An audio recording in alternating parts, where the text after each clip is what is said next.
Hello, everyone, and welcome to the Got Mental Health Podcast. I am your co-host, Rachel Cove. I am a multi-passionate entrepreneur, author, artist, mother, and certified recovery coach. I'm your co-host, Arthur Mogilevsky, entrepreneur, girl dad, animal activist, and owner of AM Healthcare, a premier substance abuse and mental health treatment program. With the collective experience of 21 years working in the mental health field, we are excited to bring to you a safe and fun place to talk all things mental health. We will be interviewing experts, thought leaders, entrepreneurs, and professionals in the entertainment industry to better educate, inform, and inspire our community to have positive mental wealth.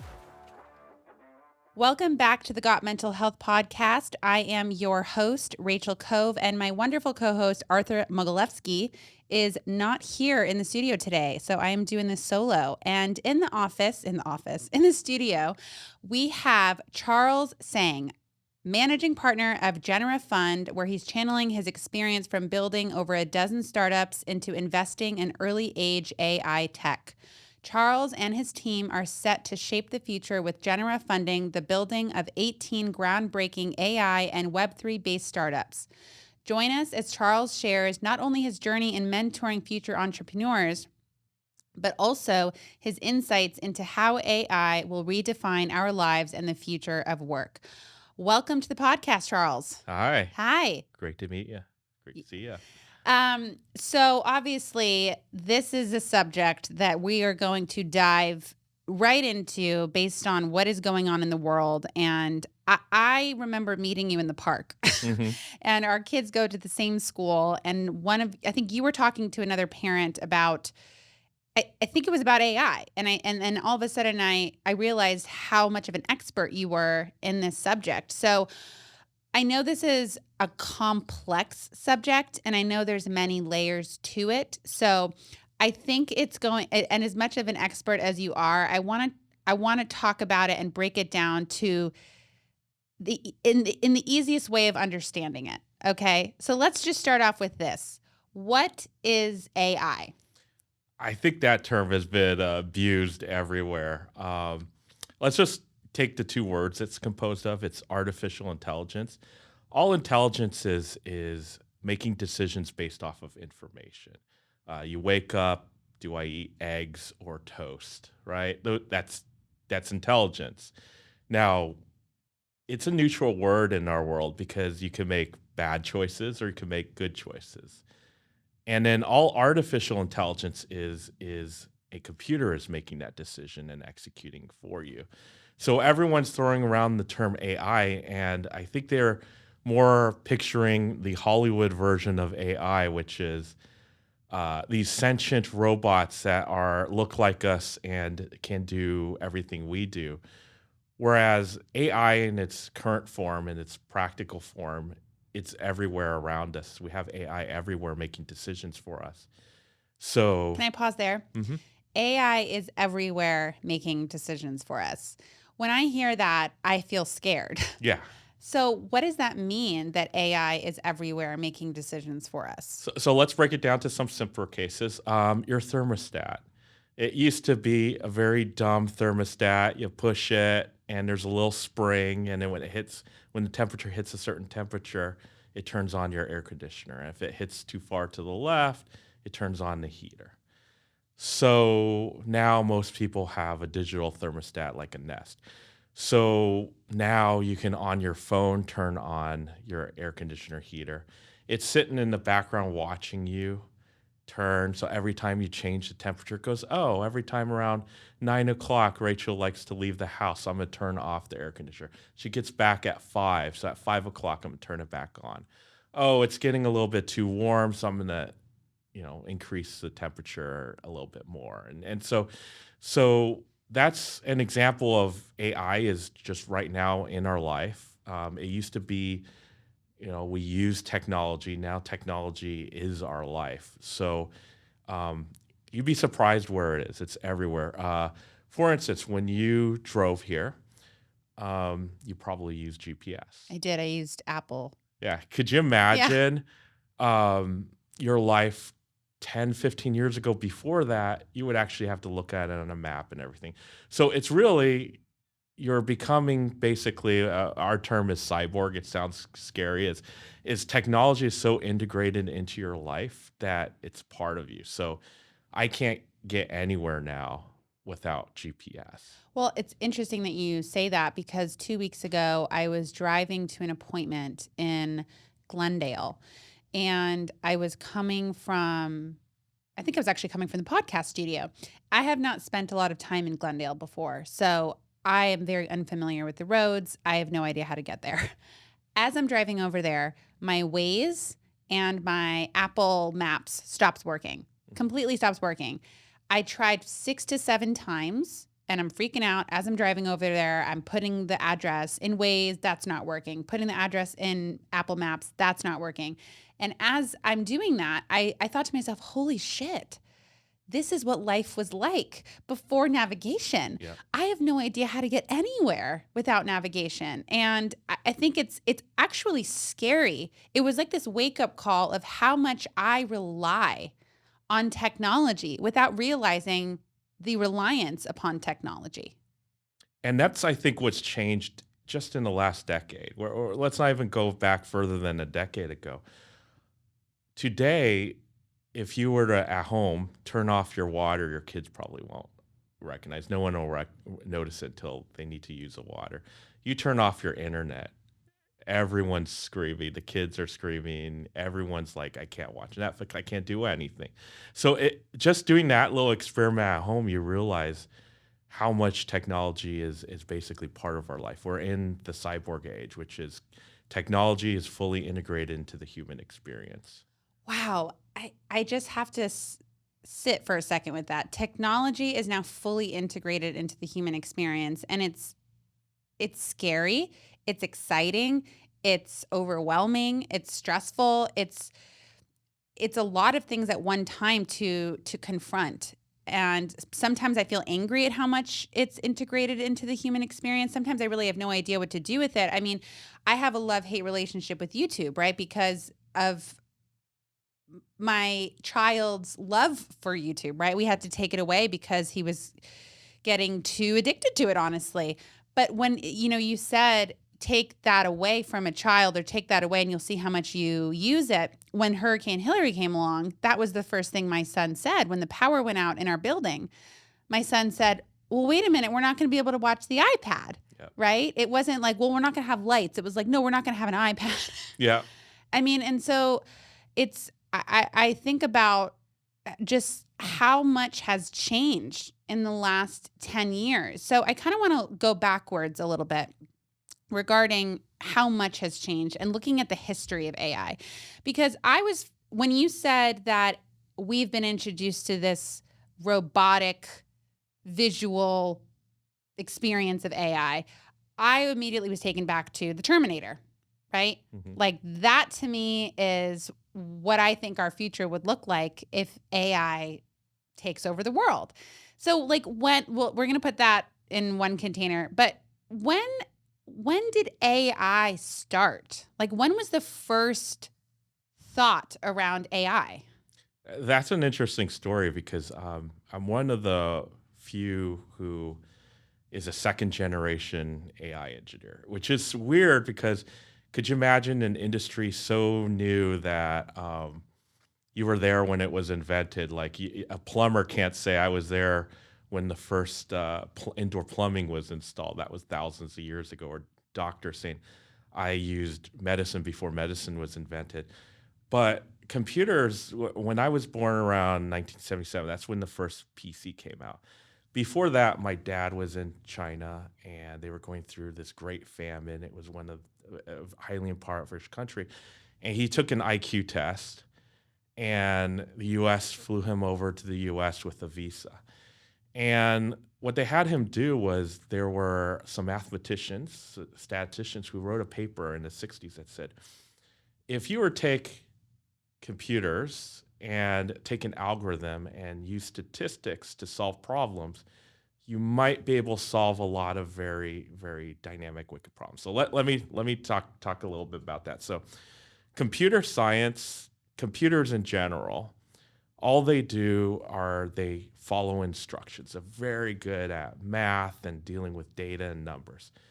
So back then, when the first computers were invented, they didn't even have a screen. So my dad was programming punch cards. Like he'd punch holes in a card to feed into the computer what were algorithms. And all an algorithm is it's a recipe that tells you what to do. So if you have a recipe to make an omelet, you would follow the instructions. All a computer needs to do is you tell it what to do and it will follow those instructions.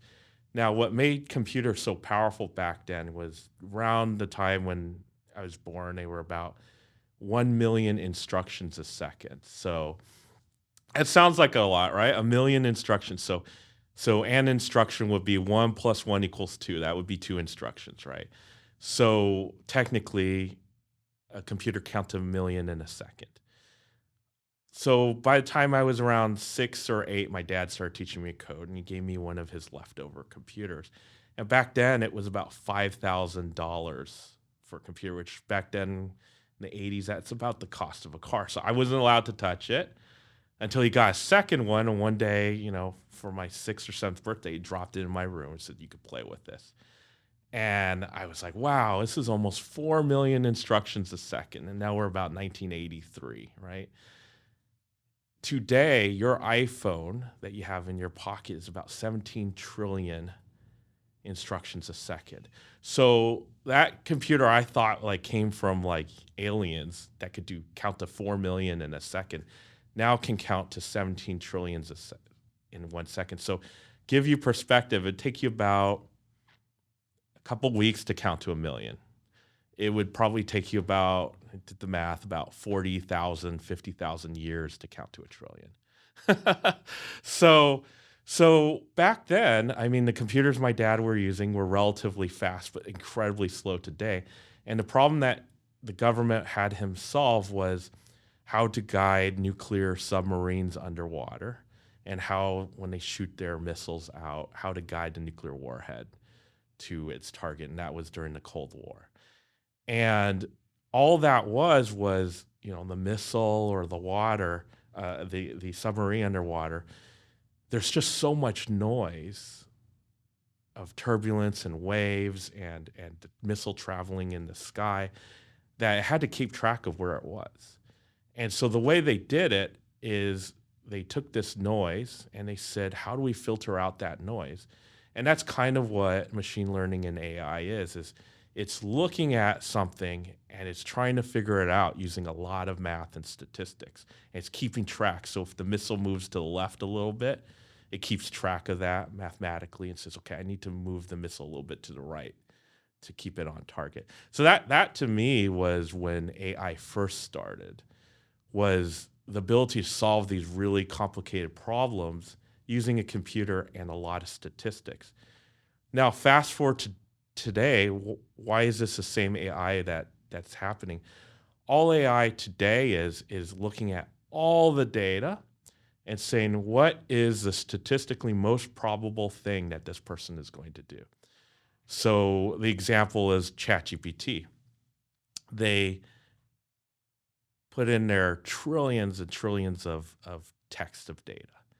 And it's sitting there and looking at all these words, and you ask it something like, write me a song about kittens in the voice of Taylor Swift. And then you're like, magic, it happens. You're like, wow, that's actually a pretty good song.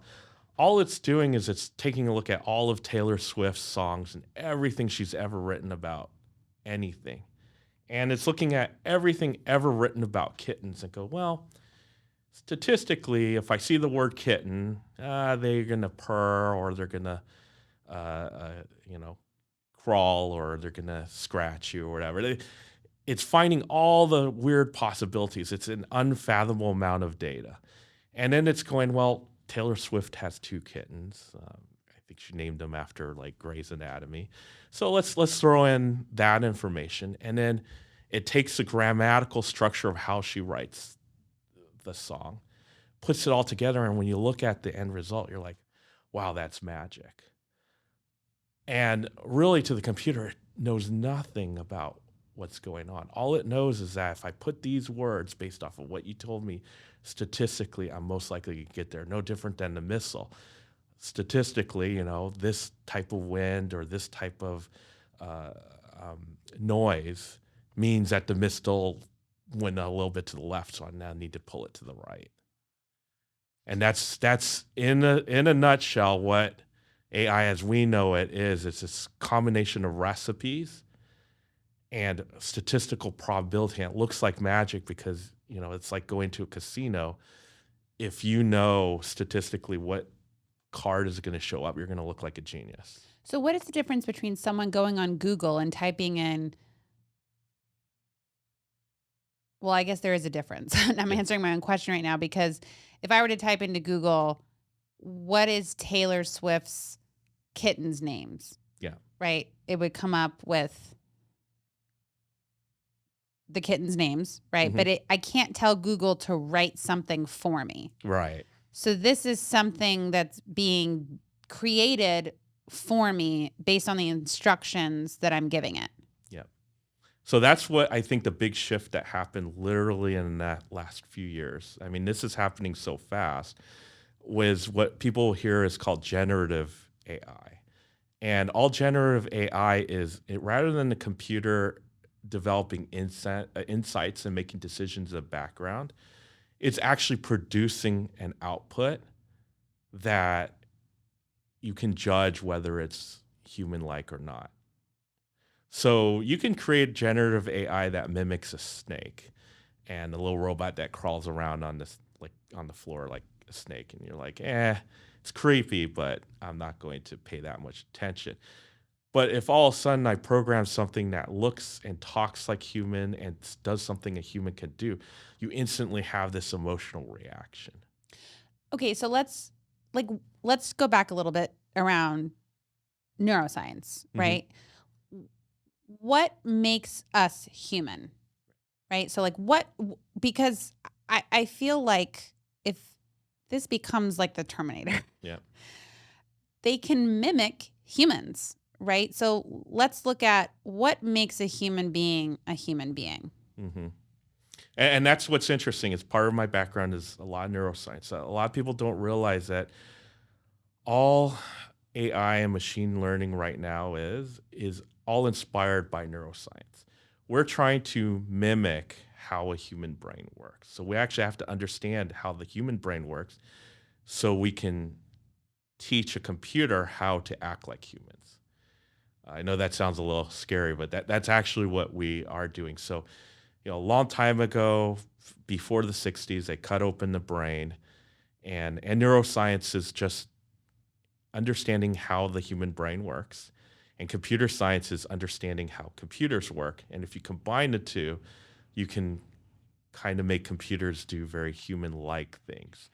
And so when they cut open the brain, they realized under a microscope that there are neurons, and they didn't quite know how these worked, but they realized that all these brain cells are talking to each other. And each cell, you have about 80 billion of them in your brain. Each of these cells don't really know much. They just are taking input from your eyes, your ears, your nervous system.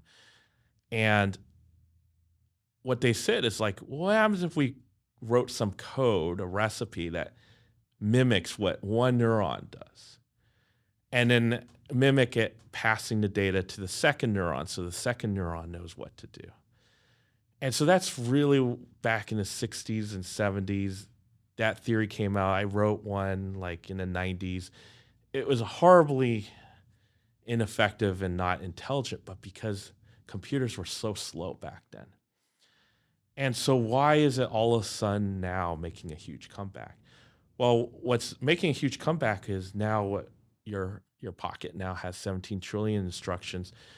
They are now able to make chips like NVIDIA that mimic more what the instructions of AI and how the brain works. And so now instead of a computer being able to maybe mimic 10 neurons or 50 neurons, to train ChatGPT costs about, estimate around $10 million. Billion or million? Million. Just to run once. Oh, Just to just hit, once. just to run the compile and process information, all that text into statistical tables to tell you what to do. Costs about $10 million rented. We're not even talking about buying the servers. They just electricity and having a deal with Microsoft to rent these servers to run it. That mimicked about 40 million. I mean, there's a lot of discussion around that. What's a biological neuron versus how it's represented in AI. But in general, it's about 40 million biological neurons. To give you an example, that's about the intelligence of a hamster. But ChatGPT was so enlightening because you had the amount of electrical neurons of a hamster, but it now is passing the SAT test at 1400, 1500 out of 1600. It's got a 110 IQ because that hamster brain is focused on nothing but human language. Now you take another hamster brain worth of computing power and you focus on doing nothing but learning how to paint or make images. And now they're going to take a crack at video. Can I interrupt really quick? Mm-hmm. Okay, so it's so much information and I want to make sure I'm understanding it. If I say you said ChatGPT is passing SATs. Yeah. Does ChatGPT think? Like, it's not thinking, right? Like, that's what differentiates us. It's basically passing an SAT based off the history of questions and answers of the human language of math. Yeah. And then answering it. It's not going into the prefrontal cortex and going, hey, what's the answer here? Let me think about that. Let me see what 3 times 3 is. It just knows it, right? Mm-hmm. Is that what's happening? So this is where we get to have some fun. Like, how does a human brain learn? And so I'll run a little background. So humans, the current state we are in, evolved about 150,000 years ago. If you were to go about 50,000 years ago and take a newborn baby and raised it today, none of us would know any difference between that and someone who was born 50,000 years ago. Our brain has not changed at all in 50,000 At years. all? Yeah. So our very little. I mean, there's almost imperceivable. So in 150,000 years, our brain has not evolved. Not much, no. And so you're looking at, for most of our life, we were in a jungle or in a cave somewhere. Life was pretty boring, right? And if you were represent that 50,000 years to 150,000 years as the length of a football field, all the way up till the last inch before the goal line, our life has been the same. And computers only happen in the last inch before the goal line. And AI, as we know it, and smartphones happen like a blade of grass before the goal line of human history. So our brain has not had much time to even evolve. We can't even evolve or adapt to it. We're just trying to adapt to it. And that's why technology is driving us so nuts right now, is because it's evolving so quick that you can tell the difference between one generation, someone who's 20 years old, and someone who's 40 years old versus someone who's 60 years old.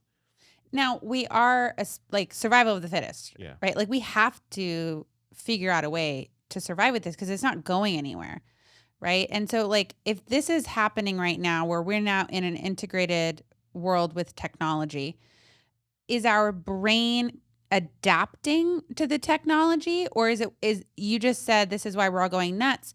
When you say we're all going nuts, is this why our society has more mental health issues than we've ever had before? Is this why suicide rates are so high? Is this why we're all addicted to getting out of our body? Is this why we're all addicted to alcohol or drugs or sex or porn or food or sugar? Is it because our nervous system is just so stressed out by technology? Well, yeah. I mean, Yeah. in a nutshell, yeah, because our natural existence in this world is not sitting in front of a computer all day and scrolling on TikTok.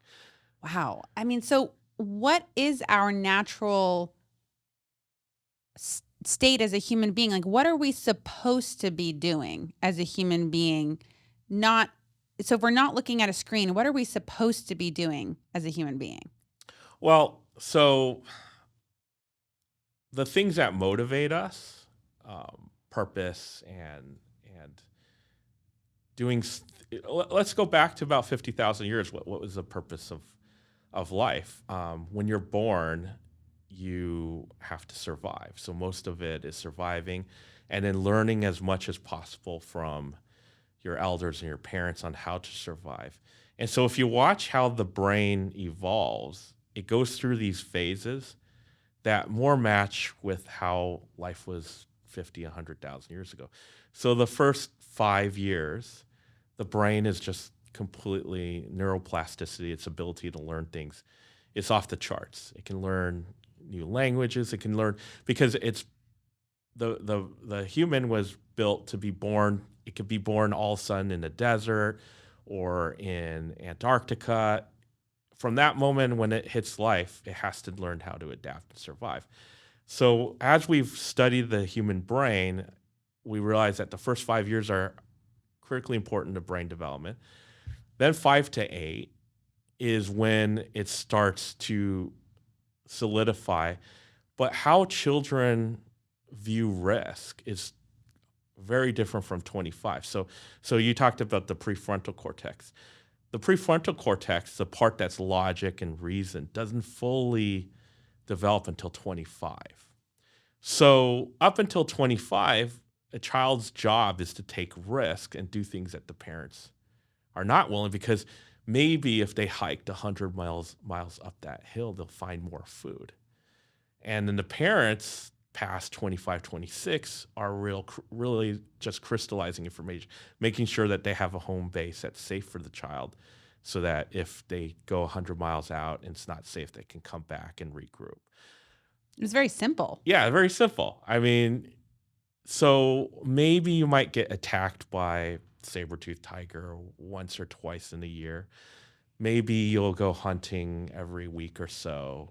Not a lot of drama in your life, right? Not a lot of stress. No, there's none of this constant dopamine. And so to go back into neuroscience, there's really four main chemicals that affect your brain. So dopamine is something that gives your brain a purpose. It's basically the incentive of doing something, not the actual reward, but the going after or pursuit of that reward is dopamine. So when you're younger, you're going to be looking more and more for dopamine. Serotonin is something to calm you so that after you get attacked by a lion, right, you could go back to sleep. And then adrenaline is the opposite, or norepinephrine, which is a lion attacks you, shut down all your instincts and you're in survival mode. So you're stronger, you're faster, you're more alert. And then oxytocin is the special chemical that keeps us as a tribe, because one of the interesting things is if we were to transport any person today back 50,000 years ago, they wouldn't survive very long. We can only survive as a tribe. And so we have a lot built into our brains that allow us to connect to each other and work as a tribe. So that's what the chemicals are there for. Today, those chemicals are being hacked by large corporations to get you to consume things. So when you're on TikTok, that like or that comment hits you just the same as if you were attacked by a tiger, right? Like your brain actually doesn't know what the difference is. It really doesn't know the difference between getting attacked by a tiger and getting a like or not getting a like on TikTok. Correct. So I'll give you a very interesting example. So now that you've gone through, and me as well, gone through raising a child, you're going to laugh at this. When your child is first born, it knows nothing. So if it hears on day one a loud banging sound, it just immediately cries. It has no idea what that banging sound is. Now, to a cave person 50,000 years ago, that banging sound could be thunder. It could be a saber-toothed tiger landed on the roof. It could be those things. to us, when we hear a loud banging sound, we think, oh, it could be a gunshot. Like someone 200 years ago or 1,000 years ago doesn't know what a gun is. So now we're going, oh, it might be a gunshot. Or because we live in California, we might think, oh, this might be an earthquake. So our decisions and how we react to things happening is completely based off of our prior experiences in life. That in our brain, in a way, it's statistically calculating what is this most likely. Mm. And so that's all we're doing with AI right now is we're teaching the algorithm just like we would teach a little child. So now in the case of AI around sound, I'll play a banging sound, and it doesn't actually hear anything. It just sees numbers. Like when you play music on a stereo, you see the little graph of the equalizer. So that's all it sees is numbers. And then I tell it, well, this is the sound of a gunshot. So that's called labeling and categorizing. We all do it. When we first encounter something new, we first categorize it. It's like, is that loud noise something I need to be scared of? Is that danger, or is it something I can ignore? Then we go into labeling. Well, is that a gunshot? Is it the door slamming? You're going in the back of your head and kind of trying to find other things similar to that sound. So would that be, I've done some reading around this. Essentially, the brain is constantly looking for whether something is a threat or not, whether this is safe or whether this is a threat. Mm-hmm. And so does the brain only know what is safe and what is a threat based on your history? Yes. What if it's something new that you've never experienced before? And that's where learning as a concept is very interesting, is one of two things. You survive that threat and you learn not to deal with it again, or you don't, and then you don't pass your genes on to the next group. So if you see a yellow piece of fruit, it's probably the young person that'll be like, I'll try it. And then everyone just kind of watches. And if it's safe, we go, okay, we can eat this yellow fruit. So next yellow fruit, you're like, okay, maybe this is safe. And then, Would they really do that? well, that a lot of people, They would use babies to test if well, things young were... people just in general Really? have a different view of risk. So this is where back to the neuroscience is very interesting. For the longest time, we didn't understand how people perceived risk. And so the example that they did was with Russian roulette. They explained to adults, if you play Russian roulette, it's just you spin the revolver, one bullet in the chamber. You had a 1 in 6 chance that you were going to die, but if you survived it, they give you $1 million. Now, they thought the children would do it because they didn't understand the risk of Russian roulette. What ended up happening is when they weigh risk, they don't weigh multiple risks at the same time equally. They just weigh what is the most anchored risk, the one they're currently deciding upon. So for them, they saw the risks of the gun going off and then passing away way higher than adults, because they didn't really understand the mathematics behind it. But what they saw instead was a reward of $1 million to them was much more money than they could have imagined. To us, we'd be less excited. And so they would take the $1 million. And so what that says is before the prefrontal cortex is fully evolved, your decision-making is not broken. It's just weighting certain things ahead of other things. It's just not able to process multiple variables at the same time. So what is the main function of the prefrontal cortex? It's really just logic and reasoning. And that's why it is, modern life is very difficult for modern humans, or just humans in general, because it's really, most of your brain is designed to survive. Only the prefrontal cortex makes a lot of these logical reasoning decisions. So certain people are able to forego emotional decision making, and use logic and reasoning. But we know in society as a whole, that's not the case because you get fatigued. It's like any other muscle. So if you're constantly using your frontal cortex to make very, very taxing decisions when you're tired, you're going to make decisions that are going to be more emotional. You only have a certain amount of attention. And so the reason why we know this is just in the last 10 years, all sciences have been just vastly affected by the advancement of computers. It used to be 20 years ago, if I wanted to study, let's say, the migration of monkeys in the Andes, I literally have to watch them with a piece of paper and then plug it into a spreadsheet. Today, I just read a recent study where they were talking about how monkeys were studied in tribal situations. They just have $3 sticks that they put around their neck that has GPS tracking. They could track whole hordes of monkeys and everything that they're doing. And then they're able to take all this data, massive migration data, plug it into AI, and it's able to find patterns. And any other researcher can then apply their ideas and do it against this model. And so this is why we know so much more today about the human brain and everything, right? Like look at the pandemic. We came up with a vaccine for that so quickly because of our ability to manipulate and process so much data that we can find a solution very quickly. So it sounds like that is the positive side of AI, is that it's able to process information so quickly. And that leads me to kind of my next subject, which is the fear that so many people are experiencing right now around AI taking jobs away. Yeah. And I fear that. And a lot of people are fearing that. And what do you think about that? What do you think about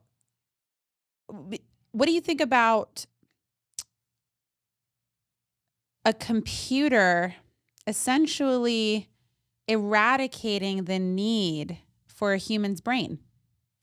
Yeah, so I'm actually a lot more optimistic about it because I've been watching it for 20 years. Um, People have had their jobs automated for the last 20 years. So say that. When you say people have had their jobs automated for the last 20 years, what does that mean? So go back in history, I think the first time I experienced it was Y2K. Everyone thought the world was ending because computers, traffic controllers, all these things that people had entrusted society with handling had a huge bug. When it hit the year 2000, it would think it's 1900 and the system would crash. And so around 97, 98 was when I had basically gone out to work and I had tons of jobs where I was just rewriting all these old systems. And then what you realized was, as you were rewriting it, people who didn't understand computers suddenly realized, well, if 100 people could do this, a computer can now reduce it to I only need 2 or 3 people. And so we saw this with customer service, with a lot of accounting. I'll give you a specific example.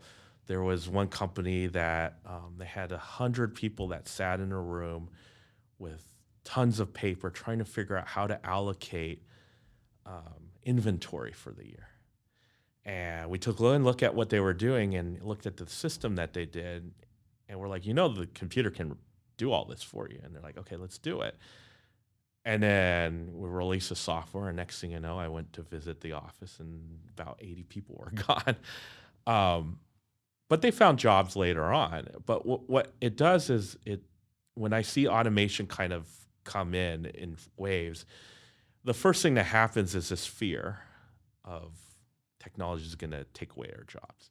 So you have a couple reactions. You could do that. Okay, you could say, be a victim and be like, this is going to take my job. Usually does not end well for that person because their fear will manifest.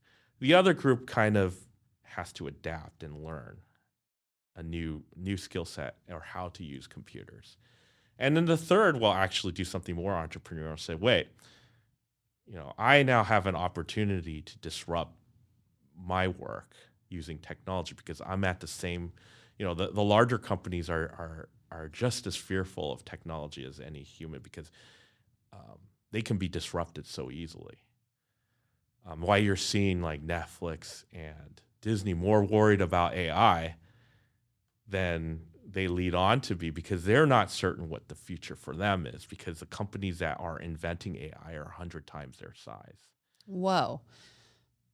Because based off what you've shared with me in the past, we don't know its capability. Yep. Its capability, correct? We don't know AI's capability yet. We kind of have a clue, but we keep on getting surprised. Like I was surprised this year. I didn't think ChatGPT would be as good as it is. I was playing with the version 2. I tell you, I basically wasn't paying attention to it. I thought, okay, this is all right, but still not there. And then I played with ChatGPT 3. I was like, oh my God, this solves so many problems. And so a lot of these actually happened accidentally. The story of ChatGPT is an accident of itself because Elon Musk started ChatGPT as a nonprofit. His original goal was at OpenAI was to invent new AI and make it open source to everyone so we can all learn from it. And he looked at the work and said, this is going nowhere. Google is way ahead of us. And he left OpenAI. And the prior CEO then sold it to Microsoft. And then they suddenly discovered that it worked. They took that $10 million bet, said, let's just run this and see what the end result is. And it surprised everyone. Wow. And I guess where that leads me into is if we're now living in a time where computers, AI is going to be the way as to which our society functions through. Mm-hmm. How does that, did that question make sense? Like, how does that affect our school systems, right? Because I go to school with the intention to learn a skill, to then go to high school, to then get my high school diploma, to then go to college to learn a trade, to learn and to learn a trade to get a job. But now if ChatGPT or AI is now doing all the things that job requires, that would require of a job, well, what's the point of school anymore? What are kids going to be learning in school now? Yeah, and that's a problem with school in general right now is it's not adapted to what the future is going to hold because the thing with AI or just automation in general, it's very easy to replace maybe 100 average people, but AI can't replace one extraordinary person. So it's going to create a line right now where the students in school are trained to be very rote memorization, very, you do as we say, whereas creativity and problem solving and critical thinking could be far more valuable. Because when we were younger, there was a debate on whether we were allowed calculators on the SAT test. And so the argument was, if you were in a plane crash, you wouldn't have access to a calculator. And we're like, well, if I'm in a plane crash, that's the least of my problems. So then they start allowing calculators in SAT. And now when you look at some of the interns that I have in their 20s, they know how to use ChatGPT better than all of us. They have integrated into them writing homework. Like you just go to any college campus and just watch them study for like an hour or two. You'll immediately find I had this one finance intern. I was working with him on spreadsheet to figure out break even on one startup. He's like, explain it to me again. And then while I was explaining to him, he was trying to write it so that ChatGPT could understand it, so that ChatGPT could write code that would generate a spreadsheet for him that would graph out the thing. And every time I changed the problem, rather than changing the code, he'd go back to ChatGPT and keep on asking. Like he's already, and it's only been 6 months since now, their whole class is already fully adapted to using it to write essays and do everything. Whereas the professor is probably 60, 70 years old, is right now trying to figure out how to grade their papers, not realizing that all of them are using it. I was in a gym with a bunch of high school students. They were already talking about how they were writing their history essay and their college essays using ChatGPT. Are they able to monitor that at all? Is there a way to figure out whether something has been written by ChatGPT or not? No, because of you could actually tell ChatGPT to act as a college professor, regrade your paper. Oh my God. Then afterwards, you could actually tell ChatGPT to make some random mistakes and errors in there. It is literally like a personal assistant, and you tell it what to do and it does it. Yeah. So on some levels that's helpful, but the other, I guess I just don't see how this doesn't wipe out so many jobs for people. Yeah. And that is a huge concern. So there's two parts, right, that technology is affecting us. So work, or, how we make money and survive, and our personal lives, our own mental health. So let's start with the work. You do have to be agile. You cannot sit there and kind of wait for things to happen to you. But in general, it's the same with life everywhere, right? We're very lucky to be in a world power like the US.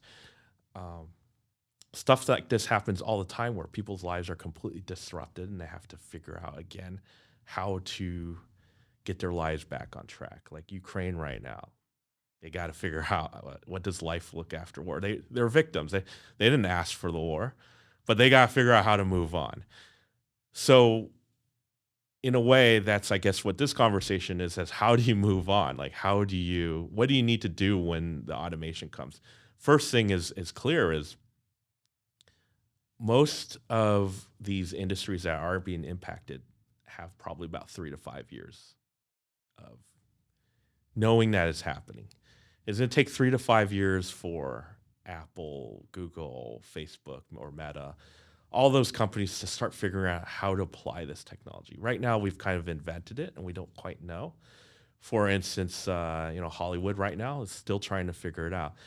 The second thing is to not be too afraid of it, because as long as you develop the skills necessary, a lot of times after the disruption happens, the jobs come back even more. I'll give you an example. This happened, I think, 15, 20 years ago, where IBM rolled out their first AI, and they realized that all the paralegals that Goldman Sachs hired were not needed, and they would hire like 30,000 interns a year, and like 20, 30,000 jobs were wiped out. Today, you go back to Goldman Sachs, those 20, 30,000 jobs are replaced with about 100,000 interns who are sitting there trying to feed the data science mathematical calculations and labeling and training the data to figure out what the next big deal is going to be. So the job just changes. And so you have to kind of figure out where that job is moving and where it is. So for the younger ones, it's all about learning technology. For the older ones, it's actually interesting. It becomes more, how do you manage the transition for the younger group into their new version of their world, right? Yeah, and then isn't it, speaking of younger kids learning how to work with technology, isn't that dangerous for their brains to be spending so much time in school, 8 hours a day, looking at a screen? Yeah, well, humans were not meant to do that. So that's where the cognitive discipline, the using your brain to deny yourself, your need to go out and hunt and just stay there and study an extra hour memorizing something. That is very unusual to the human brain. And so an example is women tend to do better in those situations than boys, right? Like, so you're already seeing in the data that boys are dropping out of the education system faster, and that, in next 10 years on a college campus, it's probably going to be 60-70% women to 30% men, And why is that 40%. again? Because the ability to just sit down, and we've learned a lot about how the brain focuses and attention. Going back 50,000 years ago, you're an 8-year-old child. You're there trying to climb trees and to hunt animals and learn how to survive and feed yourself. You're not really sitting there reading a history book. So there's a disconnect between what the brain was invented to do back then to the reality that it sits in today. And so your frontal cortex, your prefrontal cortex, is sitting there trying to reason to your body what's going on, and your body doesn't really understand what's going on. So it's going through the same stress it would go through if a lion attacked it, would be if they missed their college exam, right? Same level of adrenaline and fear and all those chemicals that course through your brain. Your body doesn't know the difference. Wow. It's really interesting. I'm trying to, it's a lot to download, right? And I'm what happens if the intelligence becomes too intelligent? Yeah, so all this is theoretical. So of course, all the engineers, we like to debate ethics and philosophy. We're having a huge, like, kind of like when Oppenheimer invented the first nuclear bomb and he realized what he unleashed upon the world. Data science and engineers like ourselves are constantly thinking about this. How do we ethically introduce this? How do we prevent our own children from being sucked into us? You'll find that most children of anyone in Silicon Valley, they don't have a smartphone. Wow, that's interesting. Yeah. Why? Why don't people who work in Silicon Valley give their children a phone? Because we know exactly what it does. And what is it doing to a child's brain? So what are these companies trying to do? What is marketing? All marketing is trying to use psychology to get you to buy something. And so now the most valuable commodity is the human attention system. So if you're spending an hour on YouTube, that's an hour that they could show you more ads than if you spent an hour on TikTok. So if you just follow the money, right? All of these trillion-dollar companies, I mean, these are companies now that if they were countries, they would be in the top 10 largest countries, most powerful countries in the world, just by their market cap. Apple's like $2-3 trillion. It'd be like G7 type of country if you looked at GDP. These are very powerful companies. And so they need to make their money somehow. And the way they make your money is by attracting you to their platform and grabbing your attention and keeping you hooked onto that dopamine rush. Can you break that down as if someone right now is looking at their phone? Mm-hmm.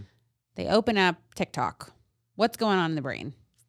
So the first interesting thing that's going on is your brain is looking for dopamine, which is basically the anticipation of a reward.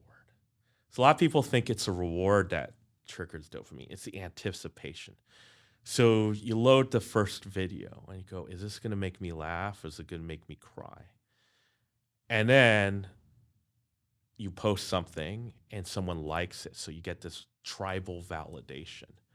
And so that triggers dopamine as well, and possibly some people oxytocin, the love drug.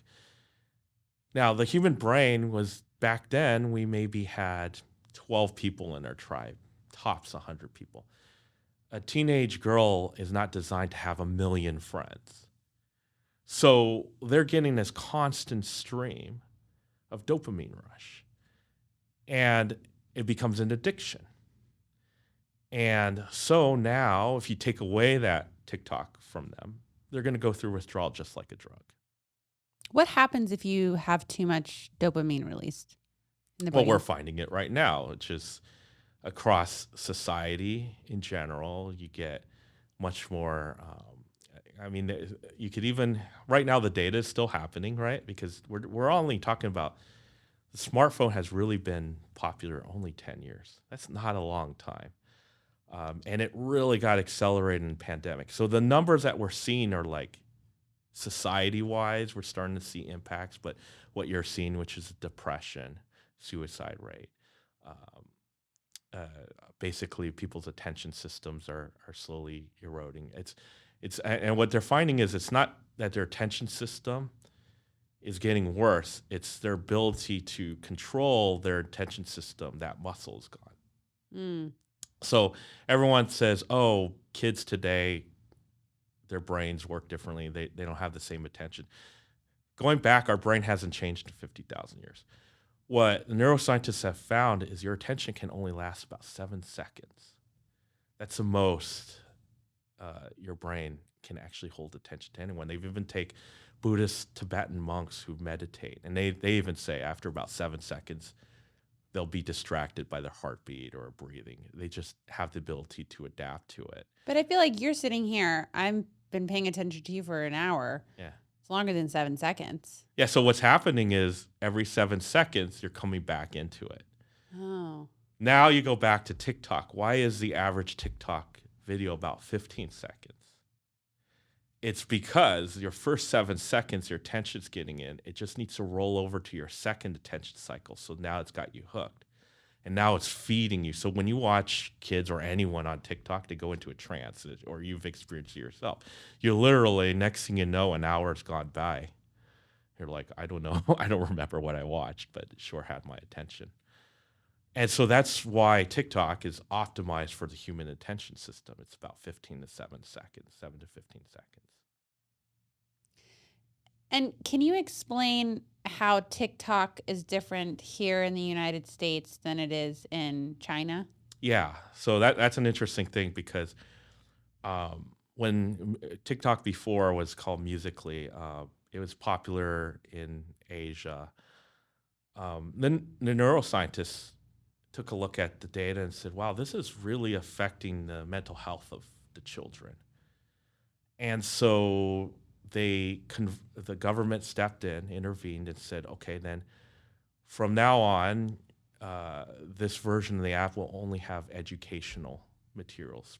So there's very strict rules on TikTok.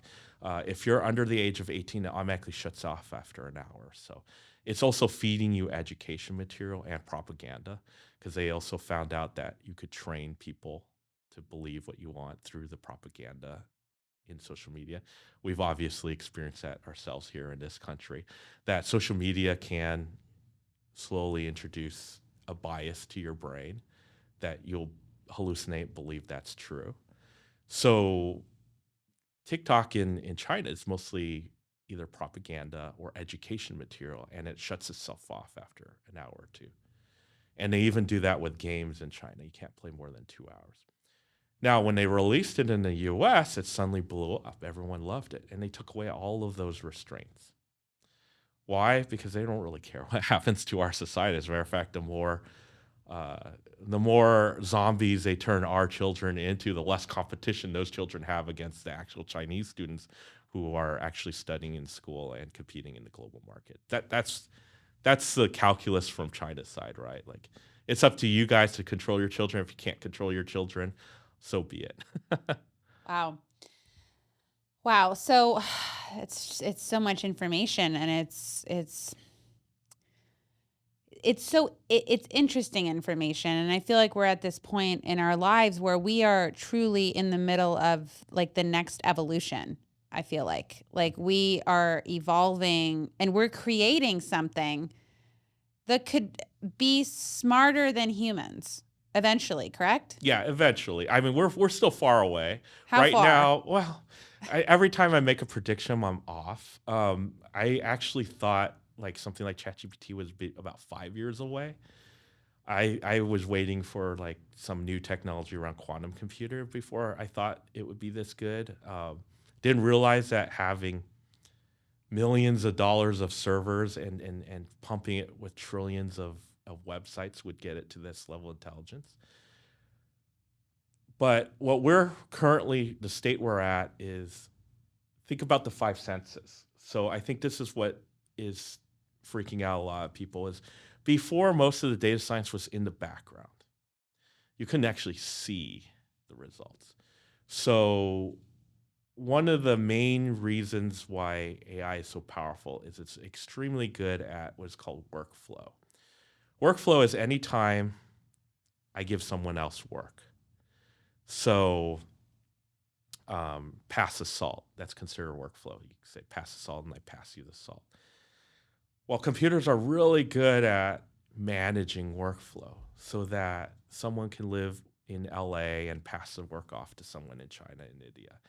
And we saw that in early 2000, which most of the enterprise work I was doing was automating workflow. And so an example of workflow today is like when you go get an Uber, you touch a button and it passes the work that you need to go across the street or 2 blocks away, passes that work to the taxi cab driver, and then facilitates that transaction, right? So that's where it's dangerous. Now, where we're at right now is you're telling me, well, it can now produce actual things that replace humans. For instance, a script to a movie, a picture of on a billboard, or generate a song in the voice of Kanye West. Like, it's no longer facilitating passing work from one person to another. It's starting to replace things, and it's starting to place things that are touching humans a lot more directly, which is art. And all art is connecting humans to their emotions. So when you see an amazing picture or a video or a film or anything, you're being connected to humans. Now, AI is getting to the point where generative AI, it's mimicking what we humans do. And it's at such a volume that you can mimic so many things, and then one of them sticks, and it could basically replace some of the creativity. That's scary.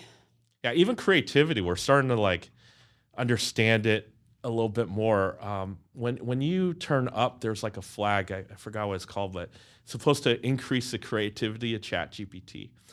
What we learned is you could actually fool a lot of humans into thinking it's human-like by introducing randomness to every decision. So with all this information that you have, why would you want to create this?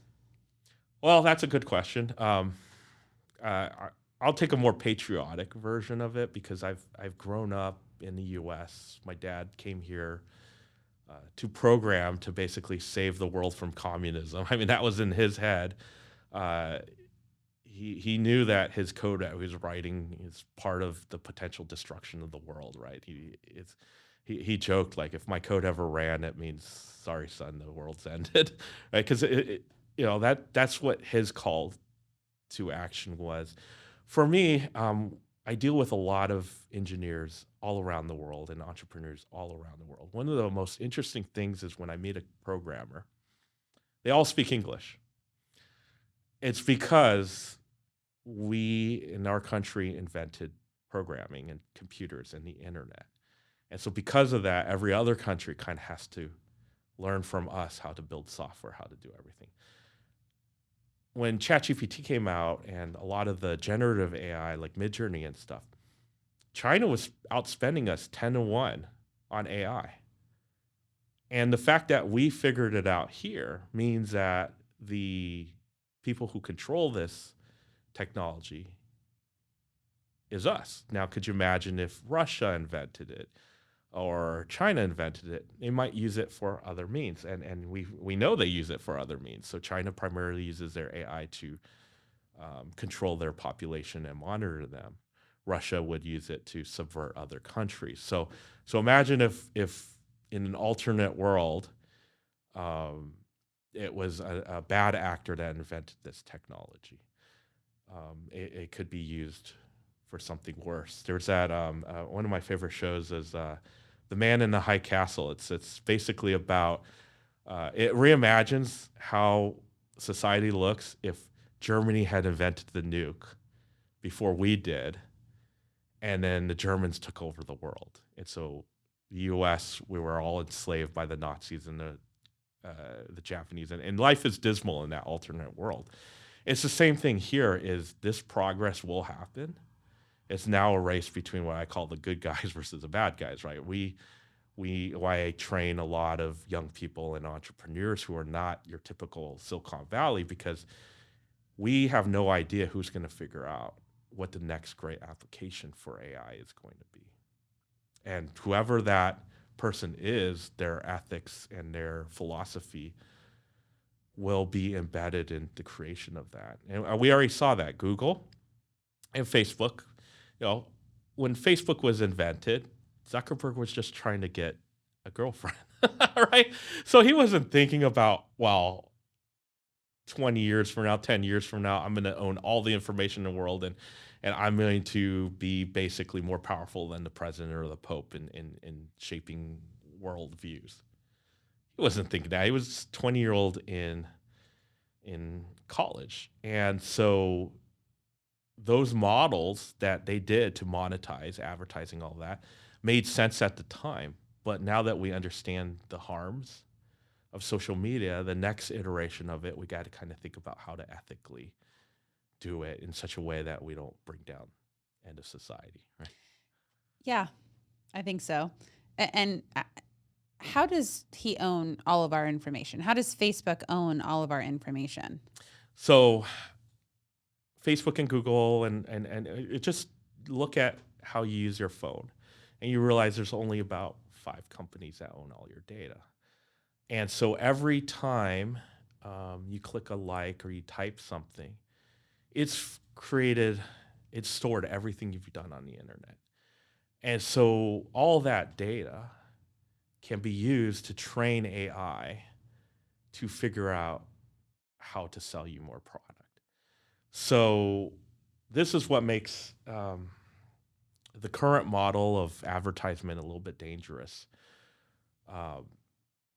in that humans are actually quite predictable as a group. This is one thing that we've learned. It's weird, is because of how we work as tribes, we very easily form into these weird tribes. And what computers are really good at is keeping track of all possible tribes.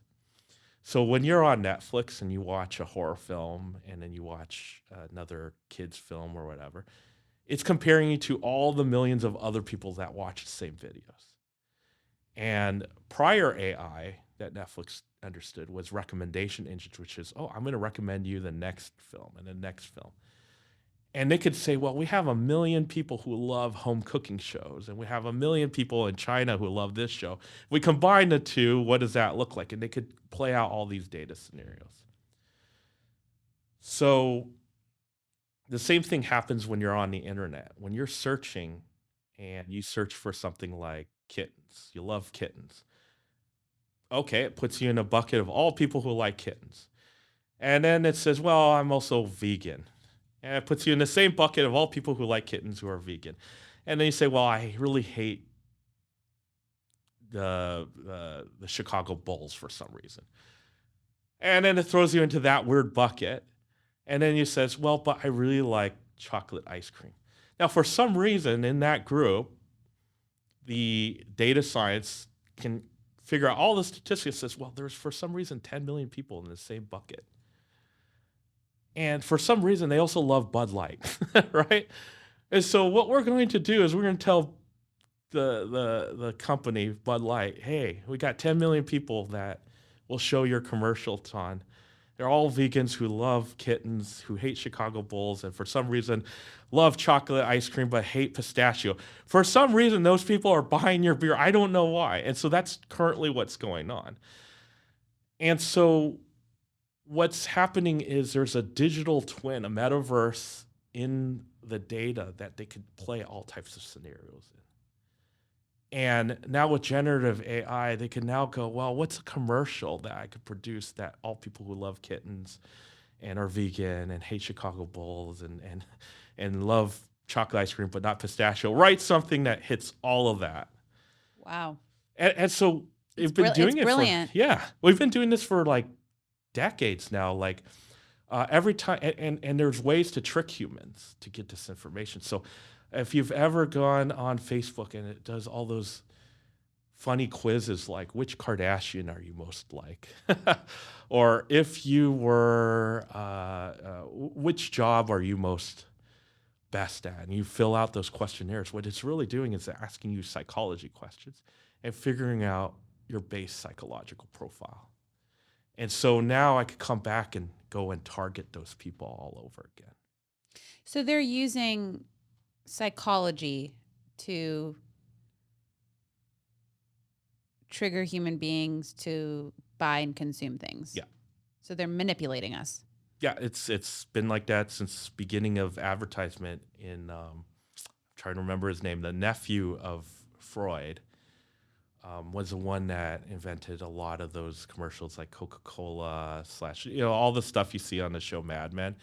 He was one of the first psychologists that basically said, if you can convert people's needs into wants, you've tapped an unlimited consumer base. And so that's all it is we're converting something from a need of, I need to go hunt this animal, I need to survive, into an unlimited world of unlimited wants. So I want this to be cool. I want this to be accepted. I want this to be happy. I want this.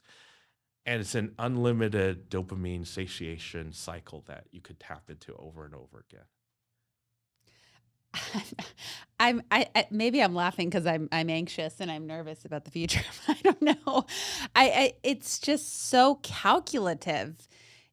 I had no idea that when I'm signing up for Instagram, signing up for Facebook, or I'm signing up for TikTok, that this is happening. And I imagine that they're putting all of this information in some way in these little agreements that you say yes to, because no one actually wants to spend time reading through everything.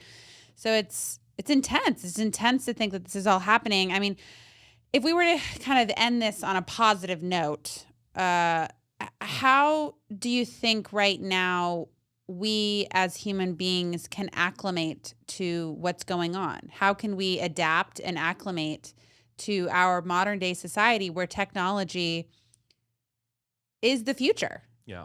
Where AI is the future. I mean, I don't understand if we've seen the movie Terminator. We've seen it. We've seen it in the 80s. Like, it's been around for a while.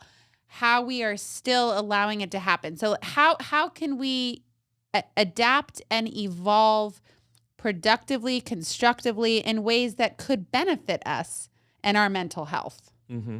I think you have three options as a human: fight, flight, or freeze, right? So that's a decision everyone's got to make right now if their industry is being affected by AI. My suggestion number one is to understand the technology. And the great thing about it today is you can watch an unlimited number of YouTube tutorials that just explain to you how this all works in 100 different ways. So the first thing is to know and understand what it can do and can't do. Second, if you're older, definitely start hanging out with younger people and watch them use technology, because to us, as we're older, we can't imagine the uses of that because, like I was explaining, the risk. Our job is now to make it safe for the younger people. The younger people are going to go there and experiment. And so what you want to do is kind of guide them ethically as they experiment, because they know how to use the technology. They don't understand what its impact on a grander scale is going to be. Just like Zuckerberg had no idea that he would be the basically the dictator of the digital world. Elon Musk, all of them at the time couldn't imagine this. So our job is really, if you're past the age of 28, 30, is to really help shepherd the next generation in technology. If you're younger than that, go at it. Learn everything, and then find good mentors who are older who can guide you on it. That's the only thing, because if you most of the issues that I see with parents is they don't even know that their kids are using any of this, right? So you have to learn how to use it. It's like if your kid is driving a car, you would learn how to drive a car, and then you would teach them how to drive a car. Well, someone needs to learn how technology works and how to navigate them into this new world. Well, Charles, it sounds like you're one of those people, and I'm glad that you are close to my family and that you can continue to be a voice for all of us and teach us how to be in this future society. I really appreciate your time and energy on this episode today. I feel like my brain is just downloading so much information and trying to understand it and make sense of it. So, is there any way, if people wanted to learn more information about what you teach, is there some place where someone can get more information about what you do? Well, right now I have what is called a fund where investors give us money and we take young founders and co-founders and we build new startups in AI with them. So in a way, I'm kind of taking a university approach to it Yeah. in general. If you're interested, you could just go to our website, genera.fund. There's not much there right now because we're building out the teams of what we call pods, who are future entrepreneurs to build the future of AI and help humanity. That's amazing. So we've got some good people behind you that want to help humanity with this, and I'm glad. Like I'm glad because I feel scared, and there is also some excitement. So I think a lot of people feel that way at the same time. So thank you again for coming on to the show, and thank you everybody for listening to this week's episode of Got Mental Health. I appreciate all of your feedback. I hope you are doing one thing today to better your mental health, whether that's going on a walk, going on a run, whether that's talking to a therapist, talking to a coach, listening to a podcast. Do one thing today to help your mental health. And I think if one person does that, another person does that, and another person does that, then we can all have a new experience in our society today. So thanks, guys.